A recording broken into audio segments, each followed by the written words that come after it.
အားလုံးပဲမင်္ဂလာပါရှင်စိတ်နဲ့ပတ်သက်ပြီးတော့ခံစားနေရတယ်ဆိုတဲ့ဒီဆက်ဆက်မှုဖြစ်နေတဲ့ခန္ဓာကိုယ်မှာဖြစ်တဲ့ယောဂဝေဒနာတွေအကြောင်းကိုဒီနေ့ဝင်ပြပေးခြင်းတယ်ပေါ့နော်စိတ်ထဲမှာဘယ်လိုခံစားချက်မျိုးရှိရင်ခန္ဓာကိုယ်မှာဘာဝေဒနာဖြစ်နိုင်လဲဆိုတာလေးပေါ့ဆိုတော့အဓိကပြောချင်တာစိတ်ထဲမှာကိုစိုးရင်ပူပန်မှုတွေများနေတယ်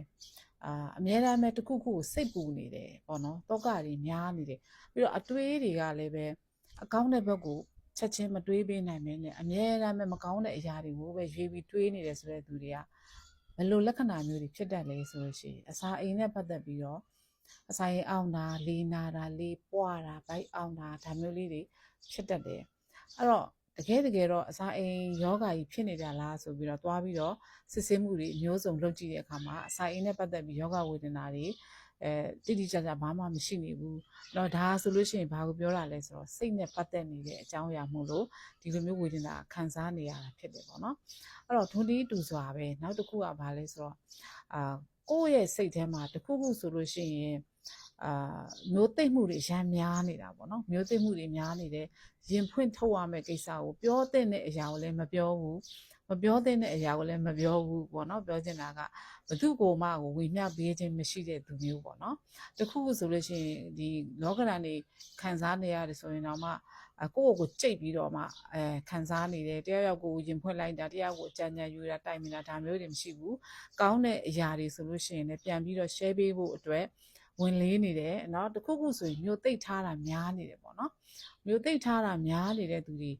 ဆိုလို့ရှိရင်ဘာတွေဖြစ်တတ်လဲပေါ့နော်မျိုးသိပ်ထားတာများတဲ့သူတွေမှာဆိုလို့ရှိရင်ဘာတွေဘလို့ယောဂဝိညာဉ်ဖြစ်တတ်လဲဆိုလို့ရှိရင် तू ကမပြောချင်ဘူးဆိုတဲ့ဒီစိတ်ကဖြစ်နေတာပေါ့နော်ငါပြောစရာမလိုဘူးငါမပြောဘူးဆိုတဲ့အရာမျိုးပေါ့လေနော်အဲ့ဒါဒီဆိုလို့ရှိရင်ဘာဖြစ်တတ်လဲဆိုတော့ level နဲ့ပတ်သက်တဲ့เนาะဒီလို level နဲ့ပတ်သက်တဲ့ယောဂဝေဒနာတွေဖြစ်တတ်ပါတယ်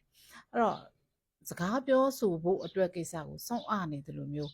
တရားရောက်ကိုပြောဖို့အတွက်အရန်ဝင်လေးနေတယ်လို့မျိုးပေါ့နော်ဒါမျိုးတွေဖြစ်တယ်ဆိုတာကစိတ်ပိုင်းဆိုင်ရာကနေပြီးတော့မှပြန်ပြီးတော့ဟန်တားလိုက်တာဖြစ်တဲ့အတွက်အဲ့ဒီရဲ့အကျိုးဆက်တွေကဘာဖြစ်လဲဆိုလဲဘေးနဲ့ပတ်သက်တဲ့ဝေဒနာလေးတွေဖြစ်တတ်ပါတယ်အဲ့တော့လူတိုင်းကဒီလိုမျိုးစိတ်တွေဆိုတာကတတိမထားမိဘဲနဲ့လဲဒါကိုရေရှည်လုံနေကြတာမြင်နေရတဲ့အတွက်ကြောင့်မလို့ဆရာဒီနေ့ဒါလေးကိုဝေမျှပေးတာပေါ့နော်နောက်တစ်ခုကကြတော့ဗာလဲဆိုတော့ဒီ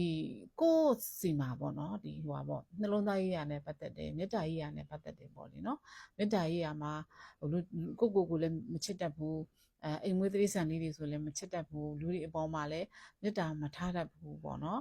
တချို့တွေပြောနေကြတာတွေရှိပါလိမ့်မယ်ပေါ့နော်အဲ့လိုမျိုးတွေဆိုလို့ရှိရင်ဘာဖြစ်တတ်လဲဆိုတော့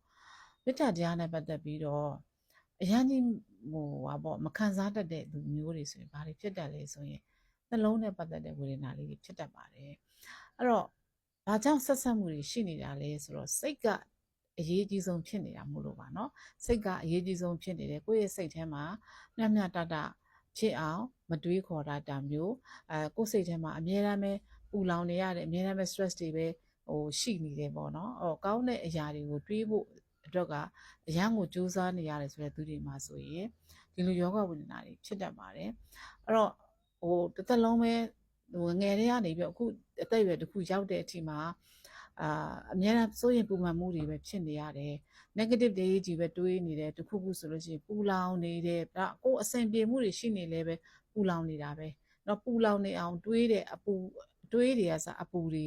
များနေတယ်ဆိုလို့ရှိရင်ကင်ဆာနဲ့ပတ်သက်တာတွေဖြစ်တတ်တယ်အဲ့တော့ဘာဖြစ်လို့ဒါတွေဖြစ်တာလဲဆိုတော့အဓိက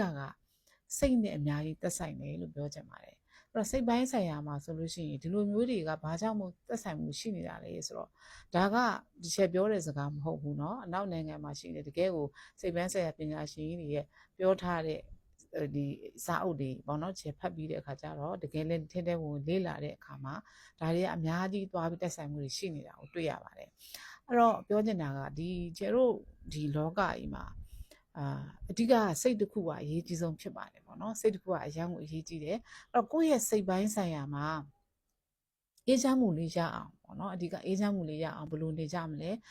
စိတ်ကိုအေးချမ်းအောင်ထားဖို့အတွက်ကဘယ်လိုလေးလေ့ကျင့်ခန်းတွေလုပ်ရမလဲဒါအသိကိုအရေးကြီးတဲ့အချက်ပါပေါ့နော်စိတ်ပျော်ရွှင်မှသာလေပေါ့နော်စိတ်ချမ်းသာမှုရှိမှသာလေကိုယ်ကလည်းချမ်းသာမှုရှိတာပါအဲ့တော့စိတ်ချမ်းသာမှကိုယ်လည်းချမ်းသာမယ်ပေါ့လေ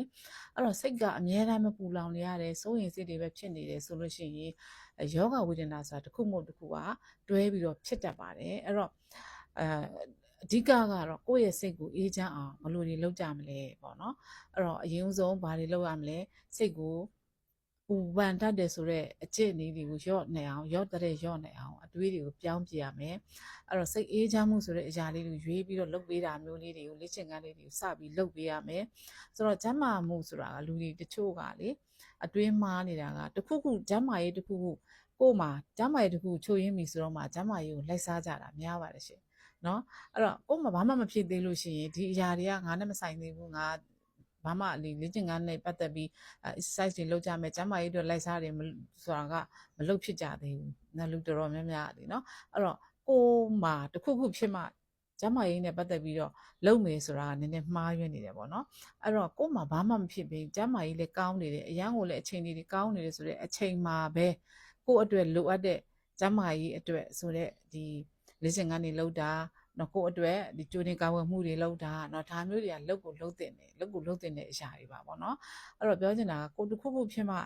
လှုပ်လိုက်တာနဲ့ဆိုင်မဖြစ်ခင်ကကြိုပြီးတော့ကာကွယ်တယ်ဆိုတာအကောင်းဆုံးပါပဲเนาะဒါကြောင့်စိတ်ပိုင်းဆိုင်ရာမှာလည်းပဲတကယ်ကိုအေးချမ်းအောင်နေတတ်ဖို့စိတ်တွေကိုအပူပင်တောကတကင်းအောင်နေတတ်ဖို့ဆိုတာလည်းအမတန်ကိုရေးကြည့်ပါတယ်အခုလောလောဆယ်အခြေအနေမှာအရန်ကိုအခြေအနေတွေကောင်းနေတယ်အဆဆရလည်းအဆင်ပြေနေတယ်ဆိုရင်စိတ်ချမ်းမြေ့မှုရအောင်ကြိုးစားပါလို့ပြောချင်ပါတယ်စိတ်အေးချမ်းမှုရအောင်ပေါ့အဓိကစိတ်အေးချမ်းမှုရဖို့ဆိုတာကပတ်စံရှိခြင်းမရှိခြင်းနဲ့မဆိုင်ပါဘူးရှင့်အဲ့တော့စိတ်အေးချမ်းမှုဖြစ်အောင်နေတတ်မယ်ဆိုရင်စိတ်တွေပူလောင်မှုကင်းဝေးအောင်နေတတ်မယ်ဆိုလို့ရှိရင်ကိုယ့်ရဲ့ဘဝမှာကခန္ဓာကိုယ်ပိုင်းဆိုင်ရာစိတ်ပိုင်းဆိုင်ရာအောင်တော့အခုလုံးကကျန်းကျန်းမာမာနဲ့ကိုယ့်ဘဝကြီးမှာအဆင်ပြေမှုတွေနဲ့ပြည့်စုံသွားတဲ့ဆက်ပြီးတော့သွားလို့ရမယ်ဆိုတာလေးကို share လုပ်ပေးပါတယ်ရှင်ကျေးဇူးတင်ပါတယ်